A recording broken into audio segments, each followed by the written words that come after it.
To je jenom testovací myš a klávesnice. Vzadu ukázka, jak je to připojený, nahoře zdroj. Jo, flashka, Ethernet, konektory.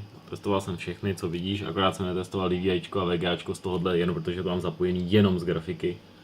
Jo. Teď je to ve 3.0 USBčku a ten zadní plech není, prostě ho nemám, jo, takže musí se s tím smířit, to ti ukazuju, ničemu to nevadí, ale prostě není tam. Dá se buď použít jinýho, nebo prostě na to sereš. Zdroj, víš co jsem říkal, je to 750, je to vidět nahoře, jo, 80 bronz, takže měl by jakoby být trošku lepší, ale není to nic ultra mega, je to prostě obyčejný zdroj. Se podíváme na tohle, tak tady vidíš desku, na ní procesor, pod klasickým chladičem je to trošičku lepší, mám měděný střed, teploty jsou.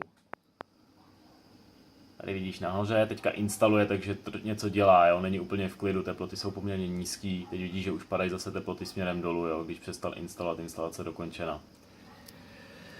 Jo, tohle je grafická karta, grafiku jsme měli doma, je to grafika mojí ségry, dole dva poměrně slušný velký větráky, dva se točí jak mají. Jo, není s ní žádný problém, na grafiku bych dal ruku do ohně, měli jsme ji fakt dlouho. Cable management kabelu tam prostě moc není, jo, vidíš, že napájecí tady dole jsou připojený case, aby se dal zapnout.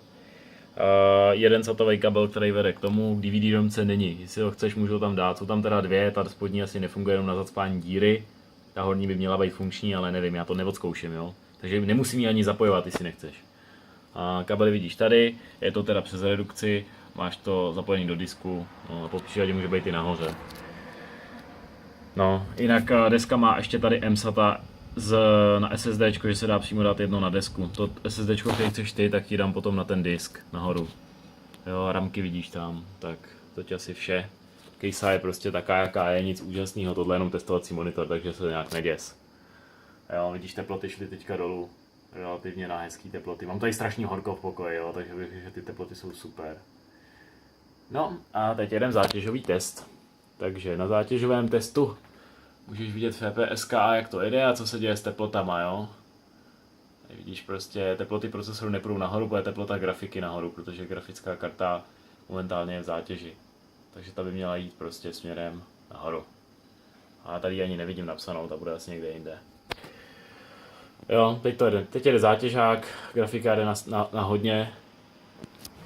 Nedělá to nějaký extra mega zvuky, což by se jinak i slyšel. Trošku si všimnu, že to píská, ale je to slyšet spíš jako minimálně. Větráky nerachtaj, jo, vypadá, že jsou OK.